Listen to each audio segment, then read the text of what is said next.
சொல்லலாமா? கர்த்தர் நல்லவர். இன்னைக்கு சமுதாயத்துல பாத்தீங்க அப்படின்னு சொல்லி சொன்னா நிறைய குடும்பங்கள் ஒருத்தருக்கு ஒருத்தர் நல்லா சரியான ஒரு அண்டர்ஸ்டாண்டிங் இல்லாம, ஒரு ஒத்துழைப்பு இல்லாம, ஒரு புரிதல் இல்லாம நிறைய குடும்பங்கள் இந்த நாளிலே ஒருத்தருக்கு விரோதமாக ஒருத்தர் குறைகளோடும் குற்றங்களோடும் வாழ்ந்து கொண்டிருக்கிறாங்க. நான் சமுதாயத்தில் பார்க்கிறேன். நம்முடைய ஆண்டவர் பூமியில வந்ததனுடைய நோக்கமே, இயேசு கிறிஸ்து பூமியில வந்ததனுடைய நோக்கமே, அவருடைய செய்திகள் எல்லாம் பாத்தீங்கன்னா, அவருடைய பிரசங்கத்தில் எல்லாம் பாத்தீங்கன்னா ஒன்றை மாத்திரமே பிரதானமாக அவர் முன்மொழிந்தார். ஒரே ஒரு கருத்தை அவர் வெளிப்படுத்தி போயிருக்காரு, நமக்கு சொல்லிக் கொடுத்துட்டு போயிருக்காரு. அது என்ன கருத்து தெரியுமா? அன்பு. சொல்லுங்க. அன்பை குறித்து பவுல் எழுதுகிறார், ஒரு அதிகாரத்தையே எழுதுகிறார். எனக்கு எவ்வளவு ஆசை இருந்தாலும் 13ஆம் அதிகாரம் 1 கொரிந்தியர் முதல் வசனத்தை வாசிங்க.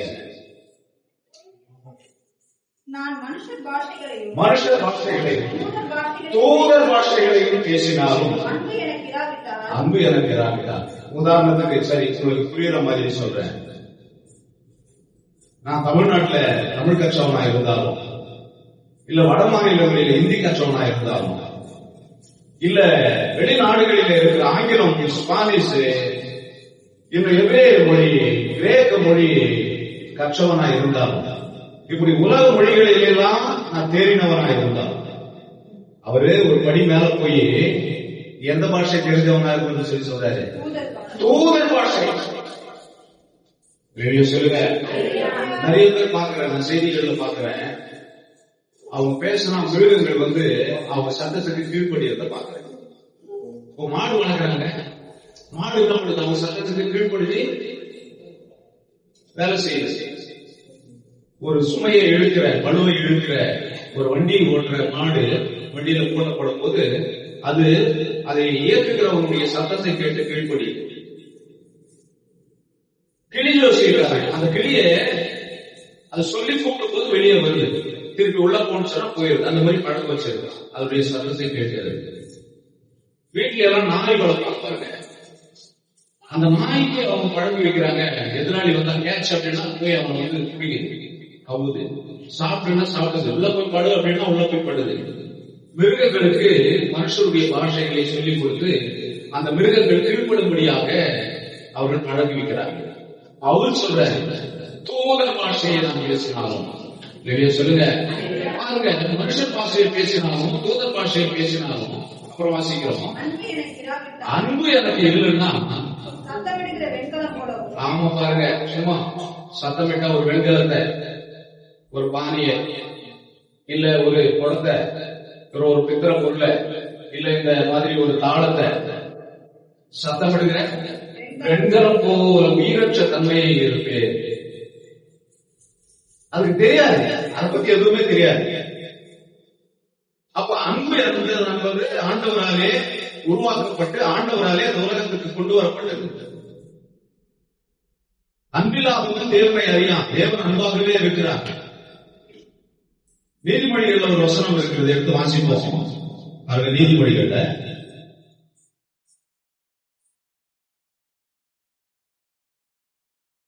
17ஆம் அதிகாரம் 9ஆம் வசனம். குற்றத்தை மூடுகிறவன் சிநேகத்தை நாடுகிறான். இல்லையா? சொல்லுங்க. அல்லேலூயா.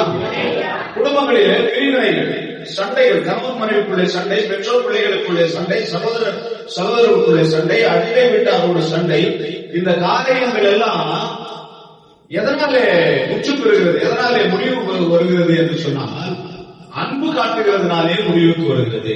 இந்த விரோதங்கள் எல்லாம் அந்த முடிவுக்கு வரணும் அப்படின்னு சொல்லி சொன்னா, இந்த பகையெல்லாம் ஒரு முடிவுக்கு வரணும் அப்படின்னு சொல்லி சொன்னா, அந்த இடத்துல என்ன விளையணும், என்ன ஊற்றப்படணும், எது நாட்டப்படணும்? அன்பு நிலைநாட்டப்படணும். அன்பு இல்லாத குடும்பங்களில பாத்தீங்கன்னா எப்பொழுதும் சிடு சிடு சிடு சிடு கோபமாவே இருப்பாங்க. எப்பொழுதும் சமாதானம் இல்லாம ஒரு மனநிலை ஒரு சரியான ஒரு நிலையில இல்லாம எப்பவுமே டென்ஷனாவே இருப்பாங்க. அன்பு இல்லாத குடும்பங்கள். கணவன் மனைவிக்குள்ள ஒரு சரியான புரிதல் இல்லை அப்படின்னு சொல்லி சொன்னா, ஒரு சின்ன விஷயங்களுக்கு கூட கணவன் மனைவி சண்டையிட்டு கொள்வாங்க. சின்ன சின்ன விஷயங்கள், பிள்ளைகளை வளர்க்கிற விஷயங்கள், இல்ல எங்கேயாவது வெளியில போற விஷயங்கள், ஏதாவது வீட்டுக்கு உபகரணங்களை வாங்குவது அல்லது சமையலுக்கான பொருட்களை வாங்குவது, இப்படிப்பட்ட காரியங்களில் கூட கணவன் மனைவிக்குள்ள ஒரு சரியான புரிதல் இல்லாம, ஒரு உடன்பாடு இல்லாம, இதையா வாங்கிட்டு வந்தீங்க, இங்கேயா போனீங்க, அவங்க கிட்டையா பேசுறீங்க, இப்படி சின்ன சின்ன விஷயங்களுக்கு எல்லாம் கூட ஒரு சரியான அன்பும் ஐக்கியம் இல்லாததுனால என்ன பண்றாங்க அப்படின்னு சொல்லி சொன்னா பிரிந்து விடுகிறார்கள். இந்த இடம் சொல்லுகிறது, இந்த வசனம் சொல்லுகிறது பாருங்க, குற்றத்தை மூட வேண்டும் என்று நினைக்கிறவன். குற்றத்தை மறந்துடுவேன். தப்பு செஞ்சா என் மனைவி தப்பு செஞ்சாங்க, பரவாயில்ல, என் மனைவி தானே, என்னோட கூட வாழறவங்க தானே, என்னோட கூட இவ்வளவு நாள் வாழ்ந்தவங்க தானே, என் கணவர் தானே, என்னோட கூட வாழ்ந்தவர் தானே, இவ்வளவு நாள் அவங்களோட கூட தானே வாழ்ந்தேன், எனக்கென்று கர்த்தர் ஏற்படுத்தின என்னுடைய கணவர், எனக்கென்று கர்த்தர் ஏற்படுத்தின என்னுடைய மனைவி, என்னுடைய பிள்ளைகள், என்னுடைய பெற்றோர்கள், இப்படின்னு சொல்லி நினைக்கிறவன் என்ன பண்றானா, குற்றத்தை என்ன பண்றானா, மூடி விடுகிறான். அதை கிளற மாட்டான், அதை பெருசாக மாட்டான். குற்றத்தை மூடுகிறவன் சிநேகத்தை நாடுகிறான். நீங்க நினைக்கலாம், என்னடா இது எவ்வளவு திட்டனாலும் அவர் பாட்டுக்கு போறாரு, சொர்ண இல்லையோ ஒரு வேலை. நிறைய பேர் அப்படிதான் நினைக்கிறாங்க. யாராவது நம்மள ஏழமா பேசும்போது தலை குடிச்சு போனா நம்மள இந்த உலகத்துல சொல்லுவாங்க பாருங்க, அவன் ஒரு இடிச்சவாயன் அப்படின்னு சொல்லி. அந்த மாதிரி நம்மள என்ன பண்றாங்க, தவறா நினைக்கிறாங்க. நம்மளால திரும்பி பேச முடியாது. இல்ல, கடவுளுக்கு பயந்து கடவுளுடைய திட்டத்தை நிறைவேற்றுவதற்காக நம்ம தாழ்மையோடு நடந்து கொள்கிறோம். குற்றத்தை மூட வேண்டும் என்று நினைக்கிறோம், தொடர்ந்து சிநேகமா இருக்க வேண்டும் என்று நினைக்கிறோம். இந்த வேதவசனம் அப்படிதான் சொல்லுது. ஒருத்தரோட தொடர்ந்து நட்பா இருக்கணும் அப்படின்னு சொல்லி நினைச்சா அவங்க செய்யற அந்த சின்ன சின்ன பிரச்சனைகளை, சின்ன சின்ன காரியங்களை என்ன பண்ண மாட்டாங்க, பெருசுபடுத்திக் கொள்ள மாட்டாங்க. கவனிங்க, கணவனோ அல்லது மனைவியோ ஒருவருக்கு விரோதமாக ஒருவர் சின்ன சின்ன வாக்கிலோ அல்லது சொல்லிலோ அல்லது செயல்களிலோ கிரியைகளிலோ ஏதாயிரம் நடந்தால், கருத்து வேறுபாடுகள் இருந்தால் அதை பெருசாக்கி கொள்ள மாட்டாங்க. சரியம்மா, அப்படியா, பரவாயில்ல, அப்படியாப்பா, பரவாயில்ல, காசை தொலைச்சுட்டுங்க, நீங்க கொடுத்த காசை, அப்படியா, பரவாயில்ல, பரவாயில்ல. தொடர்ந்து அந்த தொலைந்து போன பணத்தை குறித்து திட்டிக் கொண்டே இருப்பாங்க கணவன். மனைவி என்ன பண்றாங்க, அப்செட் ஆயிடுறாங்க.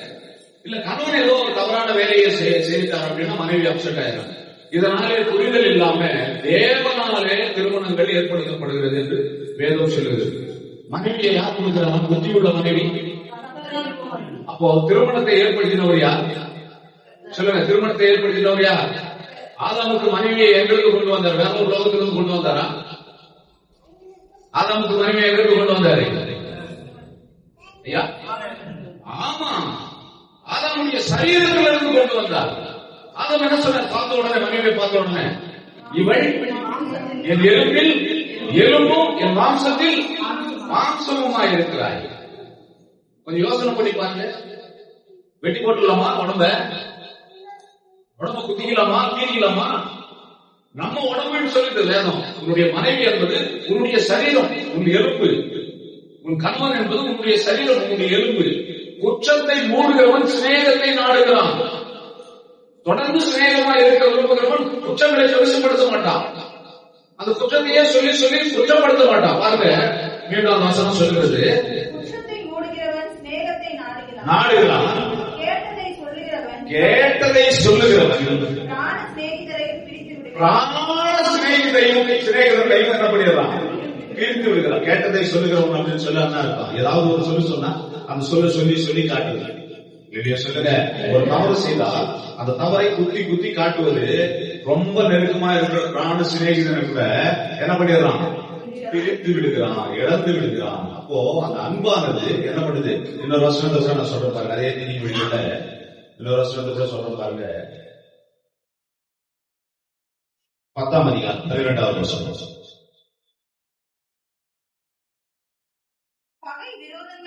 பகை விரோதங்களை எழுப்போம், அன்போ சகல பாவத்தையும் என்ன பண்ணுமா, மூடிடும். பாவத்தை என்ன பண்ணிடும், பள்ளம் தோண்டி மூடிடும். அந்த ஸ்மெல் வெளியே வராத அளவுக்கு, அந்த பாவத்தின் வாசனை வெளியே தெரியாத அளவுக்கு அந்த அன்பு இருந்ததுன்னா, இப்போ கணவர் ஒரு தவறு செஞ்சிருந்தாரு, மனைவி கொந்தளிச்சு எழுப்பி வந்து அப்படியே ஊர்ல இருக்கிறவங்க கிட்ட எல்லாம் சொல்லி அவமானப்படுத்திட்டா அந்த கணவனோடு திருப்பியும் என்ன பண்ண முடியாது, வாழ முடியாது. வேதவசனம் சொல்லுகிறது, அன்போ சகல பாவங்களே என்ன பண்ணிடுமா, மூடிடுமா. ஒண்ணுமே தெரியாத மாதிரி நடந்துக்குவாங்களா மனைவி. இல்ல மனைவியே ஒரு தவறு செஞ்சாலும் அதை பெருசாக்கி அதை ஊதி அப்படியே சமுதாயத்துக்கு தெரிகிற மாதிரி பண்ணிட்டா, திரும்ப அந்த கணவனோடு அந்த மனைவியோடு அந்த கணவனோ அந்த கணவனோட அந்த மனைவியோ நம்ப முடியாது, வாழ முடியாது. அப்போ சின்ன சின்ன விஷயங்களை வெளியில சொல்லாம ஒருத்தருக்கு ஒருத்தர் அட்ஜஸ்ட் பண்ணி ஒருத்தருக்கு ஒருத்தர் மறந்து வாழ்வது, அது ஒரு ஐக்கியத்தை உண்டு பண்ணுகிறது. அது தேவனுடைய சித்தத்தை நிறைவேற்றுகிறது. நம்ம பாவத்தையெல்லாம் ஆண்டவர் கிண்டி கிளறி நம்ம செய்யற தவறுக்கெல்லாம் அவரு பேச ஆரம்பிச்சிட்டாருன்னா, நியாயம் கொடுக்க தீர்ப்பு கொடுக்க ஆரம்பிச்சிட்டாருன்னா நம்ம இருக்குமா? கொஞ்சம் யோசனை பண்ணி பாருங்க. அப்ப நம்முடைய திரளான பாவங்களை நம்ம என்ன சொல்றோம்? பரமண்டல சபத்துல என்ன வார்த்தை சொல்றோம்? ஆண்டவரே, என் கடனாளிகளுக்கு நான் மன்னிக்கிறது போல. என்ன கடன்? மன்னிக்காத கடன். யாரையாவது நாம் மன்னிக்காத கடன் இருக்குமானால் அந்த கடனாளிகளுக்கு நான் மனமிறங்கி மன்னிக்கிறது போல என் பாவ கடன்களை என்ன பண்ணுங்க, நீங்க மன்னிங்க. இயேசு கிறிஸ்து அதை சொன்னார், நான் உங்களுக்கு மன்னித்தது போல நீங்களும் மற்றவர்களுக்கு என்ன பண்ணுங்க, மன்னிங்க. அப்போ இந்த அன்பு சகல பாவங்களையும் என்ன பண்ணும், மூடிடும். அதை வெளியே கொண்டு வராது. என்ன பண்ணிட்டான் நோவா? திராட்சை ரசத்தை குடிச்சிட்டு அப்படியே வஸ்திரம் இல்லாம படுத்துக்கிட்டு இருந்தான். ஒரு பையன் பார்த்துட்டு போய் என்ன பண்ணிட்டான், சொல்லிட்டான், சகோதரனுக்கு சொல்லிட்டான். இவனே செஞ்சிருக்கலாம் அந்த காரியத்தை. தகப்பனுடைய நிர்மாணத்தை மகனே என்ன பண்ணிருக்கலாம், பார்த்து மறைச்சிட்டு இருக்கலாம், மூடிட்டு இருக்கலாம். அந்த வாய்ப்பு அவனுக்கு கிடைச்சது. தகப்பனுடைய நிர்வாணத்தை வெளியே சொல்லாத அளவுக்கு மூடும் வாய்ப்பு கிடைச்சிருச்சு. கிடைச்சியும் அந்த வாய்ப்பை பயன்படுத்திக்கல. அவங்க இன்னொருத்தருக்கு சொல்லணும். நமக்கு பைபிள் படிக்கும் போது அது ஒண்ணும் பெரிய விஷயமா தெரியாது. அதுல என்ன தப்பு இருக்குது? போய் சொன்னதுனால 2 பேரும் வந்து ஒரு பெட்ஷீட் எடுத்துட்டு போனாங்க, அது ஒரு பெரிய விஷயமா தெரியலையே. வேதம் ரொம்ப ரொம்ப ரகசியமானது, ரொம்ப ரொம்ப ரொம்ப ரொம்ப ஆழமானது, ரொம்ப தீர்க்க தரிசனமானது. அதை புரிந்து கொள்கிறவர்களுக்கு தான் பரிசுத்த ஆவியானவருடைய அந்த வல்லமையினால புரிந்து கொள்கிறவர்களுக்கு தான் அந்த சத்தியம் தெரியும். அவன் அப்படியே அந்த நிர்வாணத்தை பார்த்ததுனால ஆசீர்வாதத்தை இழந்து போயிட்டான்னு சொல்லி அவனுடைய சரித்திரத்தில் சொல்லுகிறான். அவன் சாதனை பெற்றுக் கொண்டான் என்று சரித்திரத்தில். தகப்பனுடைய நிர்வாணத்தை அடுத்தவருக்கு சொல்றவனுக்கே. அப்ப தன்னுடைய குடும்பத்தினுடைய பிரச்சனைகளை, தன்னுடைய கணவனுடைய பிரச்சனைகளை, தன் மனைவியுடைய பிரச்சனைகளை சகித்துக் கொள்ள முடியாம, அதை மூடி மறைக்க முடியாம, அதை ஊதி பெருசாக்குகிறவர்கள். வேதத்துல நிறைய சத்தியம் இருக்குது, எல்லாம் படிச்சாதான் நமக்கு அந்த சத்தியம் தெரியும். அப்ப தகப்பனுடைய நிர்மாணத்தை வெளிப்படுத்தினவனுக்கே சாபம் வந்தது என்று சொன்னால், தன்னுடைய குடும்பத்தினுடைய பிரச்சனைகளை அடுத்தவர்களிடத்துல சொல்லி, தன்னுடைய குடும்பத்தினுடைய குறைகளை, தன் கணவனுடைய குறைகளை, தன் மனைவியுடைய குறைகளை அடுத்தவர்கிட்ட சொல்லி அதுல புதுக்காயன்னு சொல்லி நினைக்கிறவங்களுக்கு எப்படிப்பட்டதான தீர்ப்பு இருக்கோ கொஞ்சம் யோசனை பண்ணிக்கலாம். இந்த வசனம் சொல்லுகிறது, அன்பு இருந்தா, அன்பு மட்டும் இருந்தா, புருஷன் மேல மனைவிக்கு அன்பு இருந்தா, மனைவி மேல புருஷன் அன்பு இருந்தா, சொந்த பந்தங்கள் மேல அன்பு இருந்தா, அவர்கள் செய்கிற குற்றங்களை என்ன பண்ண மாட்டாங்க, ஊதி பெருசாக மாட்டாங்க. என்ன பண்ணிடுவாங்களாம், என்ன பண்ணிடுவாங்க, என்ன மாதிரி எழுதிக்கிறீங்க பேர வச்சு கவனிங்க. என்ன பண்ணிடுவாங்களாம், மூடிடுவாங்க, தூச்சி திரிய மாட்டாங்க, அப்படியே மறைச்சிடுவாங்க. மறைச்சிட்டு எப்பவும் அன்பு காட்ட ஆரம்பிச்சிருவாங்க, எப்போ இயல்பா இருக்க ஆரம்பிச்சிருவாங்க. அதையே மனசுல வச்சுக்கிட்டு வாய்ப்பு கிடைக்கும் போது அதுக்கு பதில் தரலாம் அப்படின்ற பழி வாங்குதலை செய்ய மாட்டாங்க. வேதவசனம் சொல்லுகிறது, பழி வாங்குதல் யாருக்குரியது, கடவுளுக்குரியது. அவர் பழி வாங்குறதுக்கு நம்ம விட்டுறோம். கர்த்தர் உங்களுக்காக யுத்தம் செய்வார், நீங்கள் சும்மா இருப்பீர்கள் என்ற வசனத்தை நம்ம படிச்சு வச்சிருக்கிறோம், நம்ம தெரிஞ்சு வச்சிருக்கிறோம். ஆண்டவர் நம்மளுக்காக யுத்தம் செய்வார் அப்படின்னு சொல்லி நமக்கு நல்லாவே தெரியும். ஆனா ஆண்டவர் யுத்தம் செய்ய விடாம என்ன பண்றோம், நம்மளே யுத்தத்தையும் வழக்கையும் நம்மளே நடத்த ஆரம்பிச்சிடறோம். கர்த்தர் பதில் கொடுக்கிற வரைக்கும், யுத்தம் செய்கிற வரைக்கும் நம்ம காத்து இருக்கிறது இல்ல. எவ்வளவு பேர் எவ்வளவு பேசிட்டு போட்டோம், ஆண்டவரே நீ நீதிக்குள்ள நியாயாதிபதி, நீ ஒரு தீர்ப்பு எனக்கு கொடுக்க போறீங்க, அந்த தீர்ப்புக்காக நான் வெயிட் பண்றேன். நீங்க நல்ல தீர்ப்பு கொடுத்தாலும் பரவாயில்ல, கெட்ட தீர்ப்பு எனக்கு விரோதமான தீர்ப்பு கொடுத்தாலும் பரவாயில்ல, நான் ஆண்டவருடைய பிள்ளை. நீங்க என்ன கொடுத்தாலும் நான் என்ன பண்றேன், அப்படியே என்ன பண்றேன், ஏத்துக்கிறேன். நீங்க என்ன தீர்ப்பு கொடுத்தாலும் அப்படியே ஏத்துக்கிறேன். போன வாரம் சொன்ன ஞாயிற்றுக்கிழமை தட்டுக்கள் திறக்கப்படணும்னு சொல்லி இருக்கு. தட்டுவாங்க, திறக்கலன்னா என்ன பண்ணுவாங்க? உடைச்சிருவாங்க. அது மாம்சம் செய்கிற காரியம். ஜெபம் பண்ணுவாங்க, ஆண்டவருடைய இருதயத்தை தட்டுவாங்க, ஜெபம் பண்ணி கேட்டுட்டே இருப்பாங்க. ஆண்டவர் சரியா இவங்க நினைக்கிற ரிசல்ட் கிடைக்கலன்னா, இவங்க நினைக்கிற தீர்ப்பு வரலன்னா என்ன பண்ணுவாங்க? உடைச்சி அந்த தீர்ப்பை இவங்களே எடுத்துக்குவாங்க கையில. அதனாலதான் இன்னைக்கு ரவுடிசம் பெருகி போச்சு. தப்பு பண்றவனுக்கு தண்டனையே, யார் தண்டனையே கொடுக்க கூடாதோ அவங்க கொடுத்துக்கிட்டு இருக்கிறாங்க. இல்லையா? சொல்லுங்க. பழி வாங்குதல் அவருக்குரியது, அவர்கிட்ட கொடுத்துடணும். நாம என்ன பண்ணணும்? கூடுமான வரைக்கும் குற்றங்களை வெளிப்படுத்தாம என்ன பண்ணிடணும்? மூடிடணும். அடுத்து இன்னொரு வசனம் கூட சொல்றது பாருங்க. யாக்கோபு எழுதின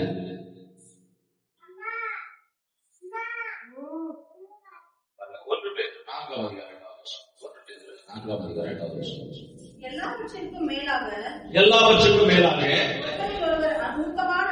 ஒருவரில் ஒருவர் ஊக்கமான அன்புள்ளவர்களாயிருங்கள். ஊக்கமான அன்பு.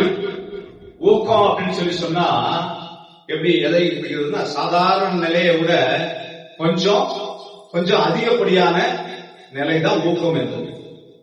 என்னப்பா சாதாரணமா இருக்கிற, கொஞ்சம் உற்சாகமா இருப்பா அப்படின்னு சொல்லி சொன்னா அவர் என்ன பண்றாரு? இன்னும் கொஞ்சம் பலன் அடைகிற. என்னப்பா சாதாரணமா நார்மலா இருக்காதுப்பா, கொஞ்சம் எபிஷியா, கொஞ்சம் நல்ல பவரா, இன்னும் கொஞ்சம் ஈடுபாடோட இருப்பா அப்படின்னு சொல்றத ஊக்கம் அப்படின்னு சொல்றாரு. என்ன சொல்றாரு? ஊக்கமான அன்புள்ளவர்களாய் இருங்க. அப்படி சாதாரண அன்புள்ளவர்கள் அப்படி பார்க்காம போயிருவாங்க. ஊக்கமான அன்புள்ளவங்க கிட்ட போய் பேசி கைக்குலிக்கு போறாங்க. இன்னும் ஊக்கமான அன்புள்ளவங்க அப்படியே கட்டி பிடிச்சிருவாங்க. பாப்பீங்க, நெடுநாளா பிரிஞ்சு இருக்கிறவங்க திடீர்னு சேர்ந்தாங்கன்னா அப்படியே என்ன பண்ணுவாங்க? ஒருவர் ஆற தழுவி கட்டி பிடிச்சிக்குவாங்க. ஒருவரில் ஒருவர் ஊக்கமான அன்பு செலுத்துங்கள். அன்பு திரளான பாவங்களை என்ன பண்ணுமா? மூடும். அந்த அன்பு இருந்ததுன்னா அந்த ஒரு பிரச்சனையே தெரியாது, அந்த ஒரு கரையே தெரியாது, அந்த பாவக்கரையே தெரியாது. அவ்வளவு அன்பு அவங்க கிட்ட ஊக்கமா இருந்ததுன்னா, ஒரு அன்பு ஒரு கணவன் மேலேயோ, மனைவி மேலேயோ, சகோதரர்கள் மேலேயோ, பெற்றோர்கள் மேலேயோ, இல்ல பக்கத்து வீட்டுக்காரர் மேலேயோ, இல்ல எஜமான் முதலாளி மேலேயோ, இல்ல வேலைக்காரர் மேலேயோ, யாரு கூட சர இயேசு கிறிஸ்துவின் முக்கிய போதனை அன்புதான். அவர் சொல்ற நீ கடவுளை பார்க்கணும் அப்படின்னு சொல்லி சொன்னா நீ என்ன பண்ணு? அன்பா இரு. மற்றவர்களிடத்துல நீ எப்படி இரு? அன்பா இருந்தீங்கன்னாவே என்ன பண்ண முடியும்? கடவுளை பார்க்க முடியும். அன்பில்லாதவன், சொல்லுங்க வசனம் என்ன சொல்லுங்க? அன்பில்லாதவன் தேவனை அறியார். என்ன அர்த்தம்? முடியாது, தெரிஞ்சுக்க முடியாது. ஆண்டவர் யாருன்னு விளக்கமே தெரியாது. ஏதோ கள்ள வணங்குற மாதிரி வணங்கிட்டு போயிட்டு இருப்பான் ஆண்டவர். ஆண்டவருடைய ரகசியங்கள் எதுவும் தெரியாது, ஆண்டவருடைய திட்டங்கள் எதுவும் தெரியாது, ஆண்டவருடைய சித்தமே வெளிப்படாது. ஒரு லாஜிக்கே இல்லாம குடும்பம் நடத்துற மாதிரி இருக்கும். அதான் சொல்றாங்க, வெந்ததை சாப்பிட்டு வெளிவந்தா சாகலாம். அப்படி ஒரு தீர்மானம் இல்லாத ஒரு குடும்பத்தை நடத்துற மாதிரி, ஒரு கணவன் மனைவிக்குள்ள ஒரு திட்டம் இருக்காது, ஒரு எதிர்கால திட்டங்கள் இருக்காது, ஒரு விஷயம் இருக்காது. யாரான என்கிற ஒரு வாழ்க்கையை வாழ்ந்துட்டு போயிட்டே இருப்பாங்க. ஒரு ஈடுபாடு இல்லாத ஒரு வாழ்க்கை, திட்டமிட்டு வாழ்கிற வாழ்க்கையில எல்லா காரியத்தையும் செய்ய ரெண்டு பேரும் யோகித்து முயற்சி எடுப்பாங்க. ஏதாயிரம் ஒரு திட்டத்தை, ஒரு பொருளை வாங்கணும்னு சொல்லி நினைச்சா அதுக்கு ரெண்டு பேரும் முயற்சி எடுத்து கஷ்டப்பட்டு அந்த பொருளை வாங்குற வரைக்கும் அவர்களுக்குள்ள எந்த சலிப்பும் இருக்காது. ஒரு திட்டமிடல் இல்லை அப்படின்னு சொல்லி சொன்னா ரெண்டு பேருக்கும் மனசு ஒத்து போகலாம் அப்படின்னு சொல்லி சொன்னா இவங்க வாங்கணும்னு நினைக்கும் போது அவர் தேவையில்ல, எதுக்கு இவ்வளவு ரிஸ்க் எடுக்கணும் ஒரே வாரு. ரெடியா சொல்லுங்க. பாருங்க, இங்கே திரளான பாவங்களை என்ன பண்ணுமா? மூடும். அன்பில்லாதவன் தேவனை அறிந்து கொள்ளவே முடியாது. சும்மா இவன் ஆண்டவர் யாருன்னு சொல்லி சொல்லிக்கிட்டு இருக்கலாம். ஆனால் அவருடைய குணாதிசயங்களை, அவருடைய சித்தத்தை, அவருடைய நம் வாழ்க்கையில வைத்திருக்கிற திட்டத்தை நாம் புரிந்து கொள்ள முடியாது. நமக்கும் தேவனுடைய உண்டான தொடர்பு ஒரு எப்படி சொல்றது, ஈடுபாடு இல்லாத ஒரு தொடர்பா இருக்கும், இன்வால்மெண்ட் இல்லாத ஒரு தொடர்பா இருக்கும்.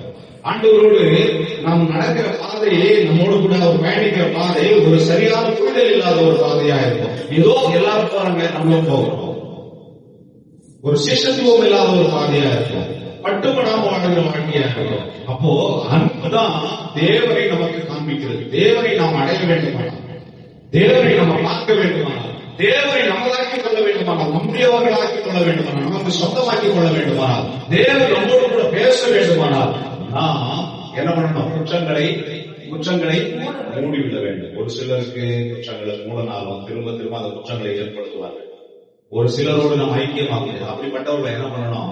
ஒரு தரம் புத்தி சொல்லி விட்டுறணும். சொல்லுங்க. அதுக்காக பகைமையை உருவாக்கி கொள்ளக்கூடாது, அதற்காக பழி வாங்கக்கூடாது. நம்ம அப்படியே தூரமா எட்டா இருந்து நம்ம என்ன பண்ணிடலாம், அப்படியே போயிடலாம். அவங்களோட கூட ரொம்ப ஐக்கியமா இருந்தா பிரச்சனை வருதுடும் அப்படின்னு சொல்லி சொன்னா பட்டுப்படாம அப்படியே போயிடலாம். சொல்லுங்க. அதுக்காக அவர்களை என்ன பண்ணக்கூடாது, பழி வாங்கக்கூடாது, அவர்களை விரோதியாக நினைக்க கூடாது, அவர்களுக்கு தண்டனை கொடுக்க வேண்டும் என்று நினைக்க கூடாது. அவர்களை நாம என்ன பண்ணிடலாம், அப்படி பட்டுப்படாம இவ்வளவுதானா சரி சொல்லலாம். நீங்க அன்னைக்கு மனசு மாறீங்களா, அன்னைக்கு ஸ்மூத்தா வரீங்களா, அன்னைக்கு நம்ம ஐக்கியமா இருக்கலாம்னு சொல்லி வச்சிடலாம். ஆனா குடும்பங்களில கணவன் மனைவிக்குள்ள கணவன் மனைவிக்குள்ள நீங்க ஆண்டவரை நேசிக்கணும்னு சொல்லி நினைக்கிறவங்க உண்மையாக கணவனை நேசிக்க வேண்டும், மனைவியை நேசிக்க வேண்டும். கணவன் மனைவியுடைய உறவு என்பது கடவுளுக்கும் சபைக்கும் இருக்கிற உறவு. சபை என்பது கடவுளை மையப்படுத்தாம போய்கிட்டு இருக்குமா, இந்த சபை எடுத்துக்கொள்ளப்படவே படாது. ஆண்டவர் நேசிக்கிற சபையாகவே இருக்காது. மணவாளன் வருகிறார் என்கிற சத்தம் மணவாட்டிக்கு என்ன பண்ணணும் கேட்கணும். மணவாளுடைய சத்தத்தை அறிந்து கொள்ளவே இல்லை. அந்த ஒருத்த போறவங்க பேசுறாங்க போல இருக்குது. ஒரு சிலரு கரெக்டா கவனிப்பாங்க, வீட்டுல வேலை செஞ்சுக்கிட்டே இருப்பாங்க. குழந்தைகிட்ட சொல்லுவாங்க, அப்பா பைக் வருவாரு.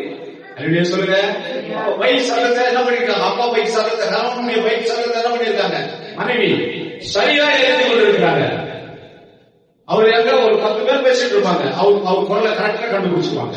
என் வீட்டுக்காரர் பேசிட்டு இருக்காரு அப்படின்னு சொல்லி சொல்லுவாங்க. இதே மாதிரி தான் மனைவி கணவனுடைய சத்தத்தை எப்படி அறிந்து கொண்டிருக்கிறாரோ சபை ஆண்டவருடைய சத்தத்தை என்ன பண்ணணும், சரியாக அறிந்து கொள்ள வேண்டும். ஆண்டவருடைய சத்தத்தை நாம் அறிந்து கொள்ள வேண்டுமானால் அந்த பூமியில இருக்கிற அவருடைய படைப்புகள் மேலே, அவருடைய சிருஷ்டிகள் மேலே நாம அன்புள்ளவர்களாக இருக்க வேண்டும். அவருடைய குற்றங்களை அறிந்து கொள்ள வேண்டும். நன்மை கூடி சொல்லிக்கலாம். கர்த்தர்களை ஆசீர்வதிப்பார்.